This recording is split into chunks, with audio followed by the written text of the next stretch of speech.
Assalamualaikum warahmatullahi wabarakatuh. Saya Harti, calon guru penggerak angkatan 10 dari TK Islam Al-Mutakin, Kabupaten Pati.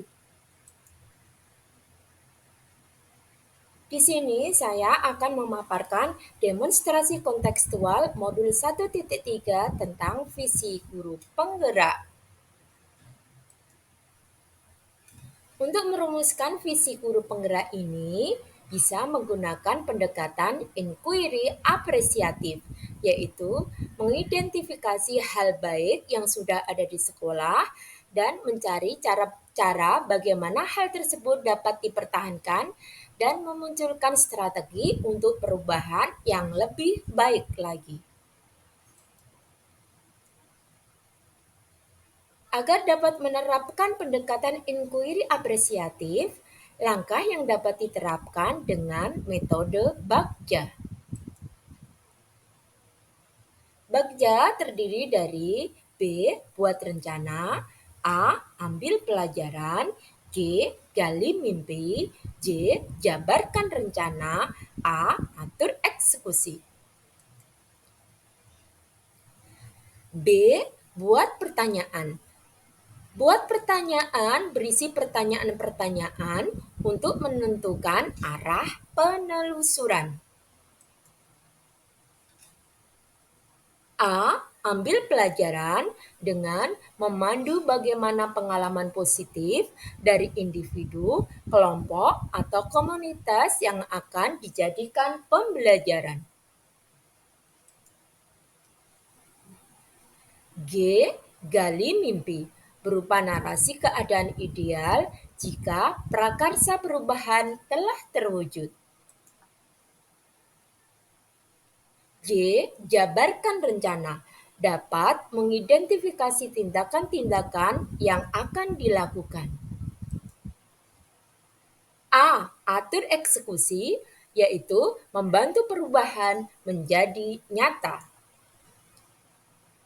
Adapun visi guru penggerak yang saya buat adalah terwujudnya peserta didik yang beriman dan bertakwa, berakhlak mulia, berwawasan luas, dan peduli lingkungan dalam kebinekaan global dan unggul dalam prestasi. Untuk mewujudkan visi itu, maka saya membuat prakarsa perubahan, yaitu mengembangkan diferensiasi potensi murid dalam prestasi melalui pembelajaran P5 dan ekstrakurikuler. Adapun tahapan Bagja yang saya buat adalah sebagai berikut. Buat pertanyaan yaitu 1. Bagaimana mengembangkan diferensiasi potensi murid? 2. Bagaimana cara mengembangkan kreativitas murid? 3. Bagaimana menerapkan karakter profil Pancasila pada murid yang berdiferensiasi dalam kegiatan P5 dan ekstrakurikuler? Adapun tindakan yang saya lakukan yaitu 1. Mencari referensi atau literatur tentang cara mengembangkan potensi murid. 2. Menggali bakat, minat, dan potensi murid melalui asesmen awal. 3. Melaksanakan kegiatan perlombaan dan ekstrakurikuler. 4. Melaksanakan kegiatan P5. 5. Berkolaborasi dengan pihak yang terkait di sekolah. 6. Pembiasaan positif di sekolah. A. Ambil pelajaran dengan pertanyaan 1. Aktivitas apa saja yang dapat kita kembangkan terhadap potensi murid yang beragam? 2. Keterampilan apa saja yang sudah kita miliki untuk mengembangkan potensi murid? 3. Sarana dan prasarana apa saja yang mendukung pengembangan murid di sekolah? Adapun tindakan yang saya lakukan yaitu 1. Menggali informasi tentang aktivitas yang dapat dilakukan untuk mengembangkan potensi murid yang beragam. 2. Meningkatkan kompetensi guru. 3. Memanfaatkan sarana dan prasarana di sekolah. G. Gali mimpi dengan membuat pertanyaan Apa kebiasaan baru yang dapat muncul jika pengembangan potensi murid tercapai? 2. Apa dampak positif yang timbul dari pengembangan potensi murid terhadap kemajuan prestasi? 3. Bagaimana perasaan murid, guru, dan orang tua murid jika pengembangan potensi murid untuk kemajuan prestasi berhasil? Adapun tindakan yang saya lakukan yaitu menggali kebiasaan baru yang akan muncul. 2. Membuat angket dan deskripsi dampak positif yang timbul dari pengembangan potensi murid. 3. Melakukan wawancara dengan murid, guru, dan orang tua murid. J. Jabarkan rencana dengan membuat pertanyaan, langkah sederhana apa yang harus ditempuh untuk memulai kegiatan pengembangan diferensiasi potensi murid? 2. Berapa lama waktu yang dibutuhkan untuk melakukan kegiatan ini? 3. Siapa saja yang terlibat dalam pengembangan diferensiasi potensi murid? 4. Bagaimana cara pengembangan diferensiasi potensi murid yang beragam? 5. Bagaimana mengkomunikasikan karakter profil pelajar Pancasila pada murid?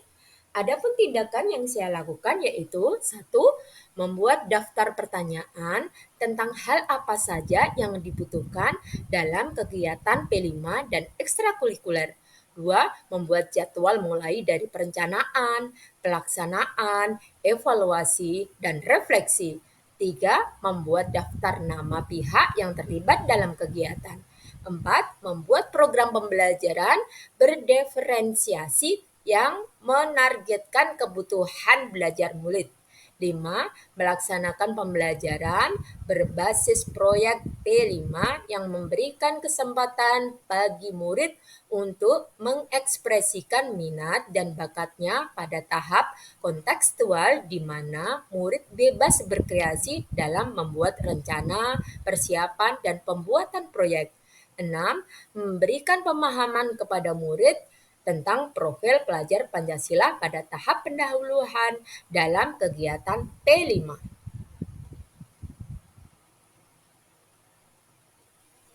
A. Atur eksekusi yaitu dengan membuat pertanyaan siapa yang dapat membantu pelaksanaan kegiatan pengembangan diferensiasi potensi murid. 2. Sarana dan prasarana apa saja yang dibutuhkan pada kegiatan ini. 3. Apa hambatan dan tantangan yang dihadapi pada pelaksanaan kegiatan ini. 4. Bagaimana solusi untuk mengatasi hambatan atau tantangan pada kegiatan ini. 5. Siapa saja yang terlibat dalam evaluasi, monitoring, dan tindakan lanjut kegiatan ini. Adapun tindakan yang saya lakukan yaitu mengajak kepala sekolah, rekan sejawat, dan orang tua murid untuk mendukung dan membantu kegiatan pengembangan diferensiasi potensi murid melalui pembelajaran P5 dan ekstrakurikuler sesuai kewenangannya masing-masing. 2. Membuat daftar sarana dan prasarana untuk pelaksanaan kegiatan. 3. Membuat daftar hambatan atau tantangan yang mungkin dihadapi saat pelaksanaan kegiatan. 4. Membuat daftar solusi yang dapat digunakan untuk mengatasi hambatan dan tantangan selama kegiatan. 5.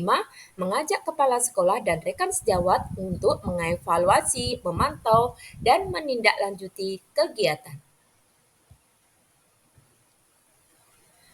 Demikian video dari saya, semoga bermanfaat.